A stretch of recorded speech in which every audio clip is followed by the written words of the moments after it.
What's up, everybody? Welcome to another edition of the Stitches Podcast. I'm your host, Luke Manderfeld. It finally happened. Trevor Bauer has a new home. It's in Los Angeles, near his real home, where he grew up, I guess. And we are going to dedicate a whole episode to now the highest paid pitcher of all time on a yearly basis.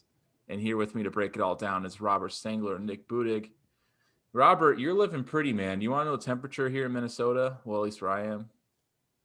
I'm going to guess in the negatives.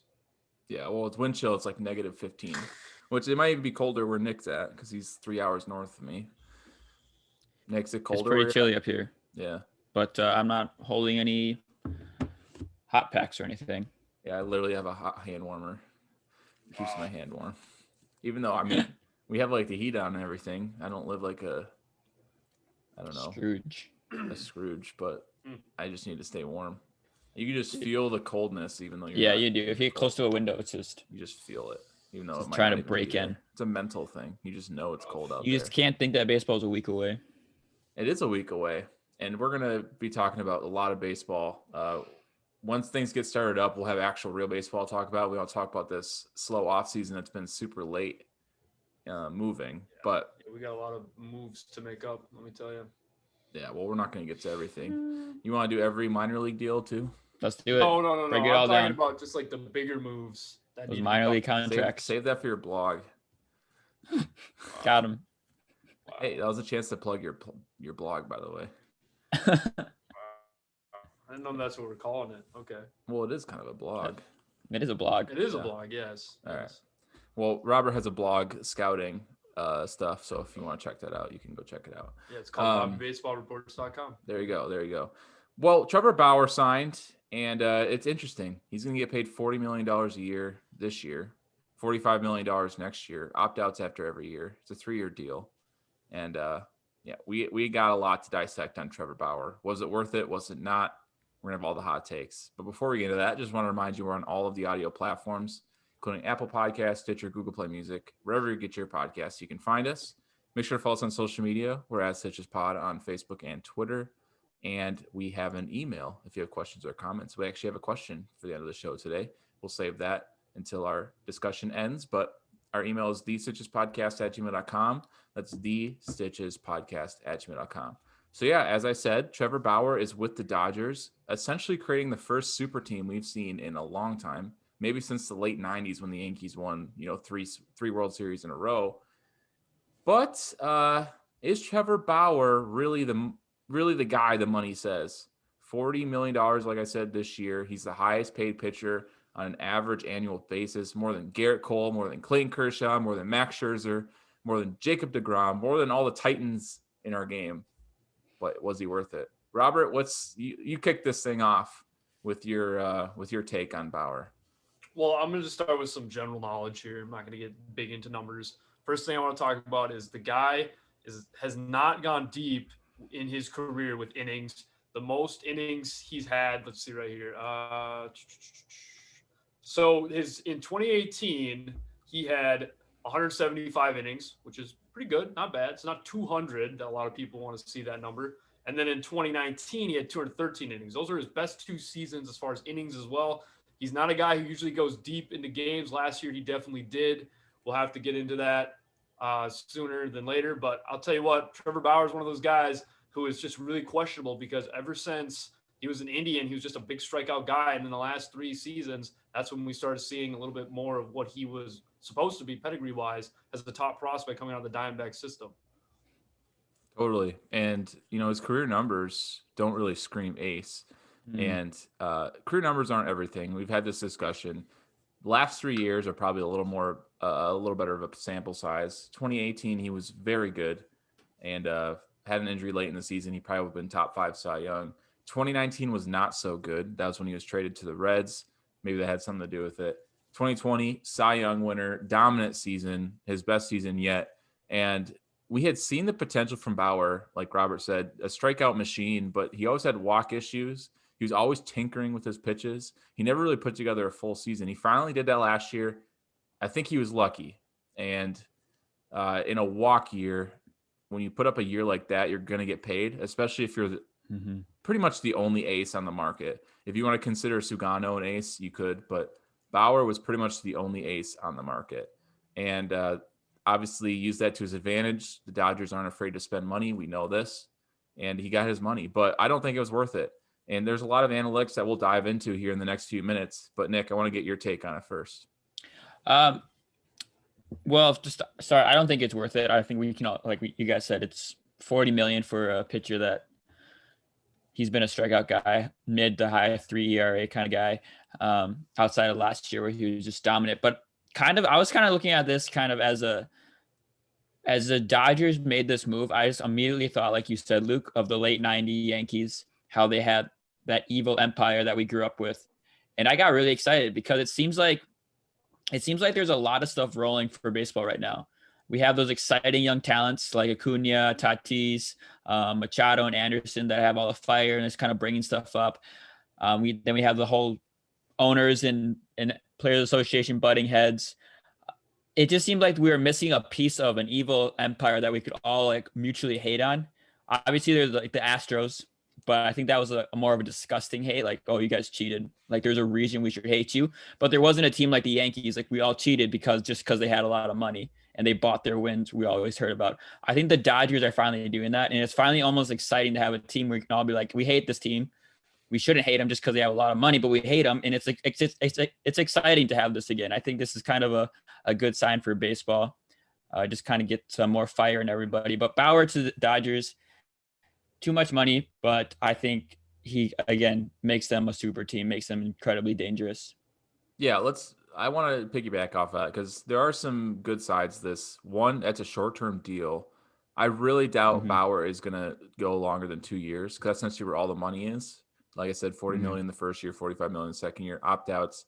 I doubt he stays longer than 2 years. He's going to take his money, go back to free agency, and try to get more. He's always said he was going to do that. He always said he wanted 1 year deals. This is essentially a year-to-year deal, if you want to consider it that, with the opt-outs. 2, I agree with you, Nick. The evil empire. The Dodgers are the evil empire now. Yeah. I was filled with a lot of rage when I first saw Trevor Bauer signed. And I mean, Robert brought me back to earth a little bit, saying it's actually funny that they signed him because they might not, if they don't win the World Series with him, it's like damned if you do, damned if you don't with them. They have to win the World Series with all the money they're spending. But that's not easy in baseball. You can't build a super team like you can in basketball and just kind of guarantee a championship almost. Yeah. And but I hate the Dodgers now. I am rooting for the Padres. I was gonna buy a sweatshirt. I stopped myself at the last second, but I am rooting for the Padres all the way just because I hate when teams buy wins. And you can stop me and say, oh, they have built a lot of their own talent. But they've had the money to keep that talent. I think that's what separates them. Like they've paid a lot of those players to stay, whereas a lot of teams have to let them go because they don't have the money. And that's where the Dodgers separate themselves. So yeah, I'm going to be hating on them all year. Can't wait to see that division race. We'll get into that too. But let's get back to Trevor Bauer. We have a lot to cover. Some of the numbers that I wanted to get into with the analytics. Essentially, he is a very tough pitcher to pin down. And we were looking at some of his analytics on Baseball Savant, looking back at his statistics. He is maybe one of the more inconsistent pitchers when it comes to year-to-year like skill level. His spin rate changes from year to year. Probably the only thing that makes more sense is his fastball spin rate has gone up every year. And this year is the best fastball spin rate in 2020 is the best fastball spin rate in baseball. But his curveball spin changes from year to year. His hard hit percentage changes from year to year. Walk rate seems to go up and down. The only two consistents are a good fastball spin rate and good strikeout rate. And he put it all together in 2020, but it makes me wonder, you're paying all this money for an ace. Well, he's not the ace of the Dodgers, but pretty much ace money. Is he going to give you the numbers that you want? He's so inconsistent. And when you're putting up that kind of money, you need a guy you know what you're going to get out of him. You don't know what you're going to get out of Trevor Bauer. And I was reading my Baseball Prospectus book that has predictions, has projections. They have Bauer with a 3.46 ERA in 2021. Now, Baseball Prospectus has conservative estimation. They never say someone's going to hit 50 home runs or someone's going to have 2 ERA. That's just the nature of projections. But that's probably where I have Bauer, about a mid-3 ERA, great strikeout rate, still a great pitcher, but not worth the money. That's where I have him. And that concerns me. Obviously, Dodgers don't care. They have money. They're over the luxury tax. You can't complain about that type of pitcher, but it just blows my mind that someone thinks he's worth that. Yeah, Nick, I was going to say, Nick, you get on that. well, I was gonna just add on to the fact about how much tinkering he does and how weird it is to pay a guy this much for someone that is so inconsistent. I was just kind of going through his pitch arsenal and pitch distribution while you were talking, and I didn't realize this earlier, but that's also changed every year. I mean, 2020 he threw fastball, cutter, slider, curveball, and like you said before, Robert, curveball was one of his better pitches coming up, and now he throws it 15% of the time. It's his fourth used pitch. Yeah, behind like the slider and cutter. Slider and cutter. He had a changeup when he was coming up. He got rid of that.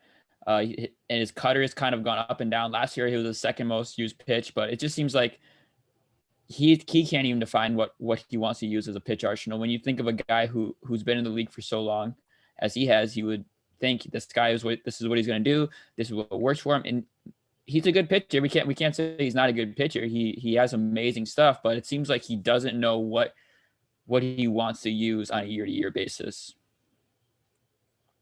Yeah, no, definitely. So, all right. So I have some pros and cons here. I'm gonna try and speed this up as fast as possible. So some of the pros that I have with Trevor Bauer are obviously he's one of the best strikeout pitchers in the game.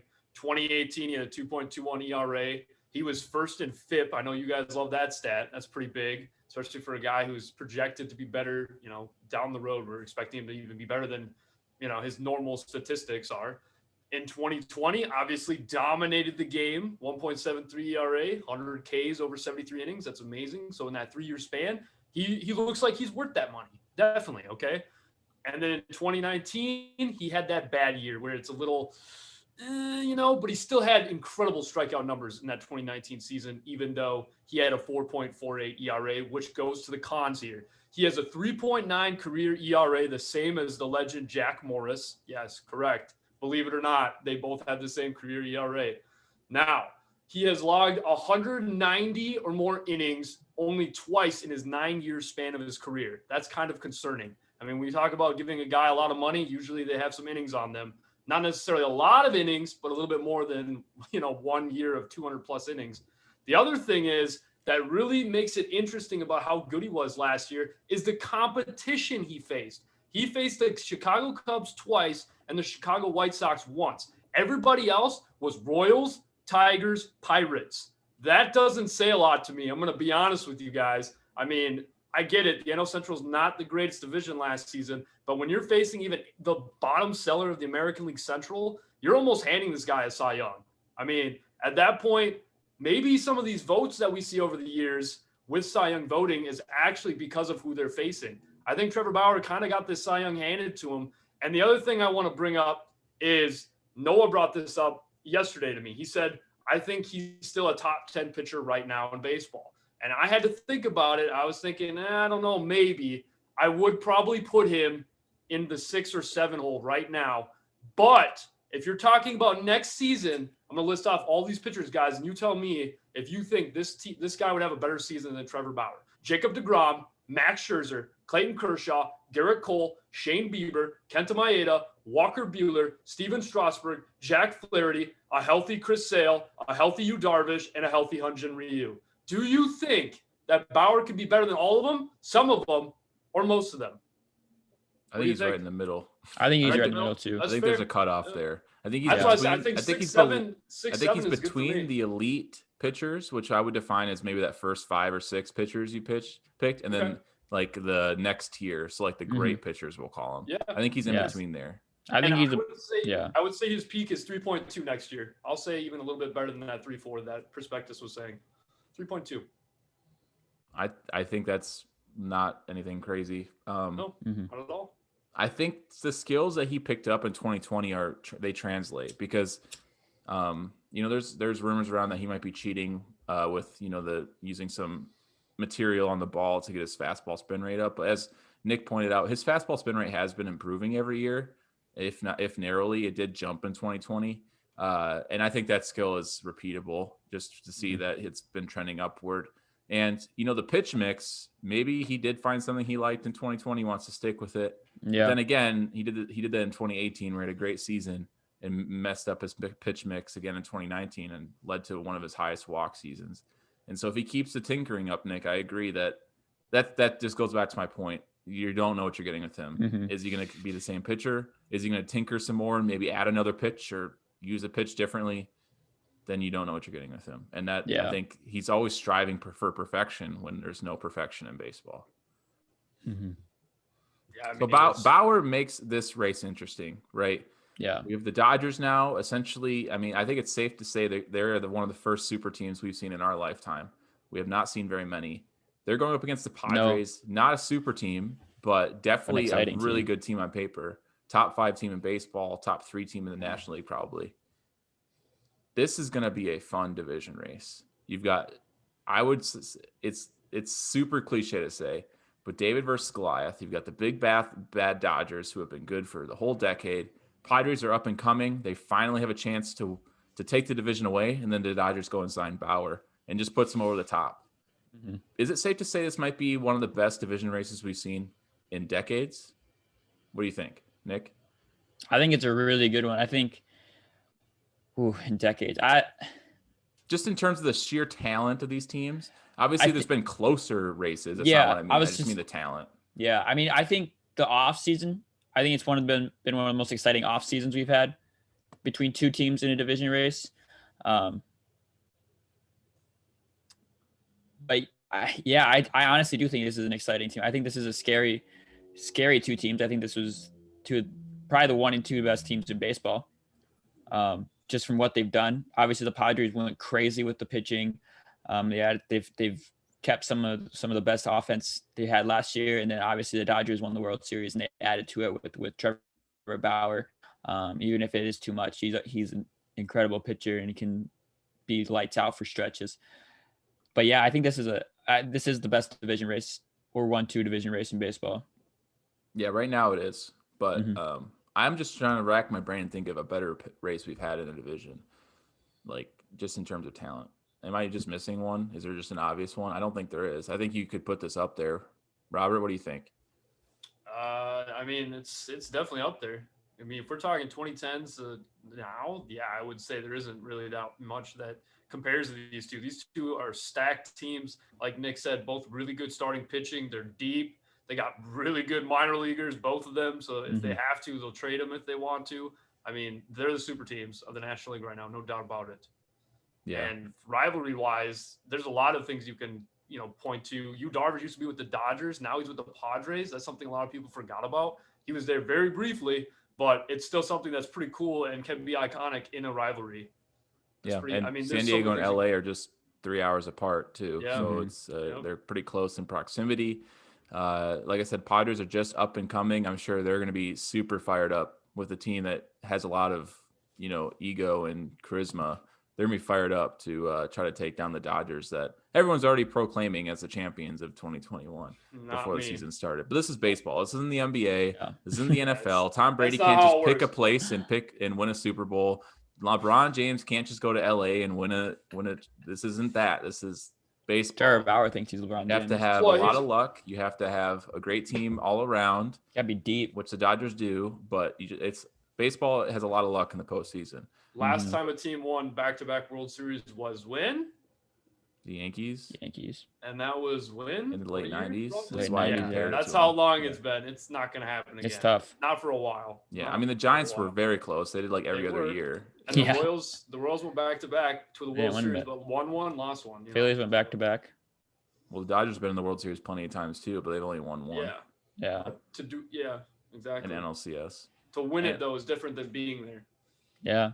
I mean, the Padres could end the Dodgers' perennial reign on the NLCS.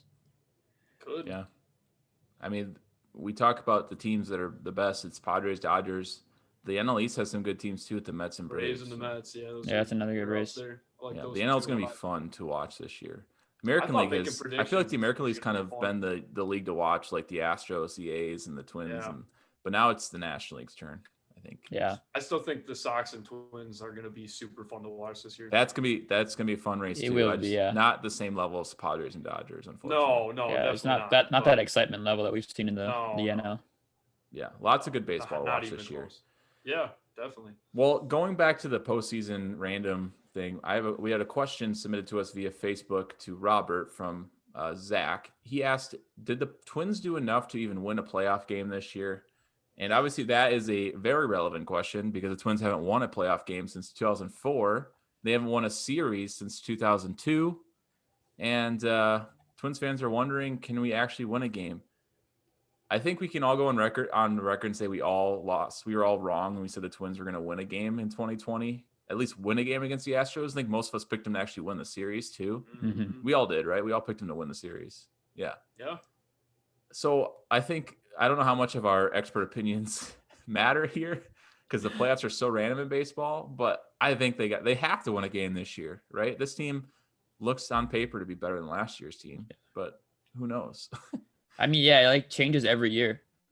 What was it? It was Baldelli's bullpen issues in the Yankees series, and then this past year was no one could hit besides Nelson Cruz. Besides Nelson Cruz. It's like who are we gonna what's gonna go wrong this next season that's gonna limit them from winning a game? Polanco error in the 8th inning. Yeah, I mean, that led to the loss in a 1-1 what can game. you do? You have a team that, I mean, it's been a top pitching team if you go by WAR past couple of seasons, and they have that offense everyone knows about. So it's almost idiotic to think they're not going to win a playoff game just because of how good they are and how deep they are, but it's the curse. I'm going to be honest. I'm not a huge believer on curses and all that kind of stuff, but last year really tested that belief.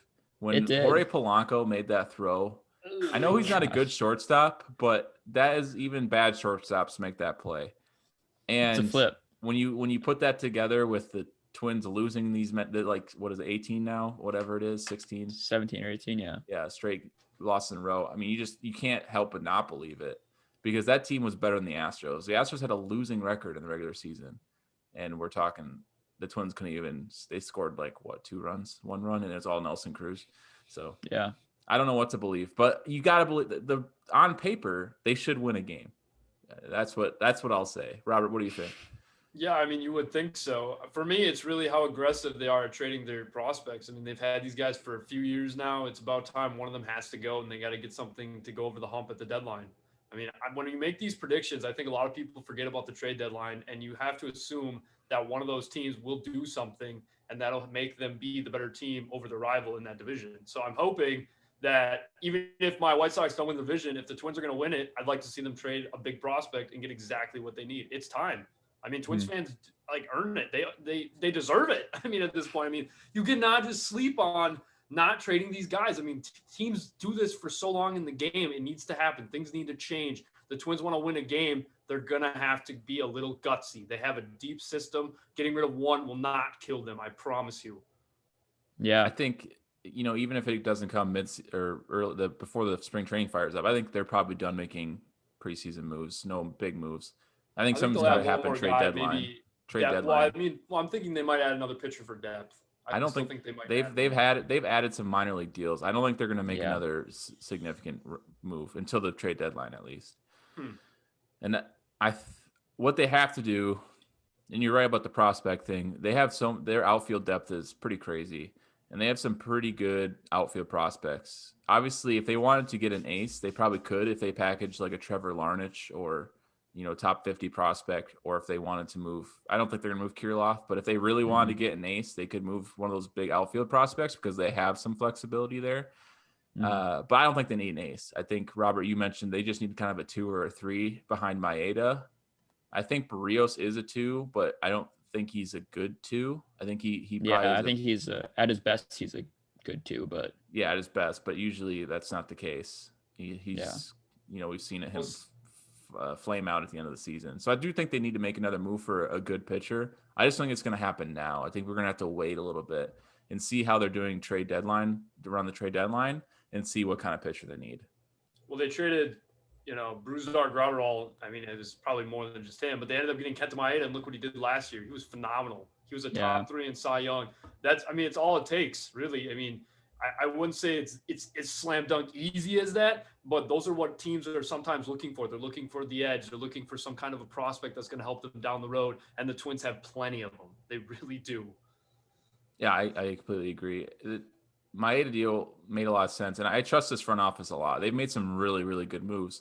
One move we haven't talked about is Alex Colomé, really, but that was such a smart move because if you look at his numbers and even his peripherals back this up, he is the most consistent closer in baseball over the last half decade. The most consistent closer. Now, I say that knowing that closers are a very fickle thing in baseball, but Colomé has been a closer for 5 years, and you don't see that a lot. Even the best in the game, like Liam Hendricks, hasn't been a closer that long, and he's had bad years too. He's had one bad year at least. So what a great signing. Now they can move Taylor Rogers. Like, this front office knows what it's doing. So I trust them a lot more than I did this past Twins front office. They seem to just be a lot smarter, and they are getting players that make sense. And I criticized that Maeda deal last year because I liked Gratterall a lot. I still do, but it's clear that Gratterall isn't a starter, so I was mistaken in that. I think I just need to trust the front office. There are front offices that I trust. It's the Rays, the Twins, not so much the Cardinals, but there's some other teams that I can't think of the top of my head. But when they make a move, you just kind of listen and you're like, whoa, let's think about this a little more. And I think the Twins are becoming one of those.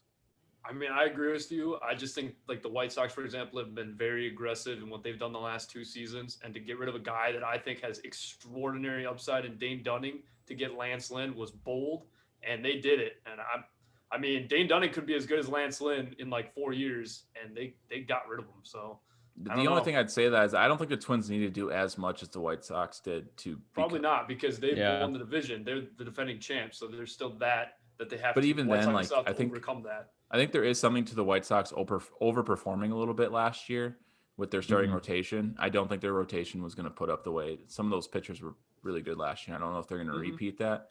I think the Twins, we've seen 2 years in a row, they've been this level of good. The White Sox were still just 1 year. So I don't know. I think they needed to make those moves where the Twins didn't need to make as big of moves as they. I mean, the Twins are making smart moves. Don't get me wrong. Bring back Nelson Cruz and Jordan Simmons is a great move. And then they're open. But I think they were a little closer to being a complete team than the White Sox were. Yeah, and I think the difference is, I mean, the White Sox, they always kind of have been aggressive. They just haven't been able to get what they wanted. Well, they're always aggressive the last 2 years. I think, but even more than that, they've been in talks. I don't know about that. They've been in talks with Machado. They were going after him. They tried going after Bryce Harper. They've been aggressive for players, but just they haven't been able to get them. Yeah, I think that's the difference. I'm thinking of the White Sox of old. They were never aggressive, but I feel like maybe like 4 or 5 years ago that changed because they had a lot of young guys coming up. Cubans. What? I said Cubans is literally their MO. Yeah, they love their Caribbean talent, Cubans specifically. Yes, they do. Yeah, so that's gonna be a race to watch. And to get back to the question, I think, like I said, on paper they should win a playoff game, but this game isn't played on paper. I'm starting every day. I believe more in the curse every time the Twins. I mean, on paper you shouldn't lose 17 straight. Yeah. No, you really shouldn't. Longest postseason drought. Theoretically speaking, though, if the Twins were going to play a team in the first round right now, theoretically speaking, we haven't all looked at any of the predictions or anything. Is there a team that you would like to face right now off the top of your head if you're the Twins and you think you could win one game against them? Well, I argue that the Twins are the best team in the American League right now. So. Yeah, okay. I think I honestly think they could win a game against the Rays. I think they could win. Like in a playoff series, I think they could win a game against. I think they could beat anybody right now. I mean, last year I was hoping they'd face the White Sox just because they were able to handle them pretty well. True, it was only a 1 game. And I still think that they could have done that this year. Weren't the Twins like 500 against the White Sox last year? I think the White Sox had 1 win more than they did. Okay, I know it was really close. Because the Twins, like that first series, the Twins won 2 out of 3. But then the White Sox, like in the midseason, like those last, they went on that stretch, dominated, before the White Sox went off the cliff. Well, we won a game against the. But now we got 162 game season. Let's relax a little bit. We're in a 162 game season. We're gonna see if the White Sox can put up now. It's on Luis Robert, just like for the Twins. I think it's on Alex Kirilloff. Those are 2 of my big guys. I really think have to step up for both. Yeah, I completely agree with Kirilloff. That's how I feel. But yeah, the White Sox. There's a lot of criticism about it was a shortened season. Young guys usually don't last over a whole season. So yeah, this is the season to put up. But they can have bombs just like the Twins can. They're both home run teams. It'll be close. I don't know how this turned into a Twins White Sox discussion. It always does. It always does. You can't talk Twins without White Sox in this podcast. It's a great debate. All right. Well, that was a fun one. It's fun when actually things are happening. Season is ramping up. You can tell we're getting excited. And I can't wait for it. The spring training to start up, so we have more to talk about. I think going forward, talk a little bit about spring training, what to watch for type stuff. We'll have a prediction show coming up next month, obviously before the season. So lots of fun stuff coming up. Make sure you follow along. We're going to be on all your podcast platforms, Apple Podcasts, Stitcher, Google Play Music. You can follow along anywhere. Also, follow us on social media at Stitches Pod on Facebook and Twitter. Send your questions or comments to be featured on the show at thestitchespodcast@gmail.com. It's thestitchespodcast@gmail.com. All right, thanks for tuning in. We will talk to you all next week, and take care.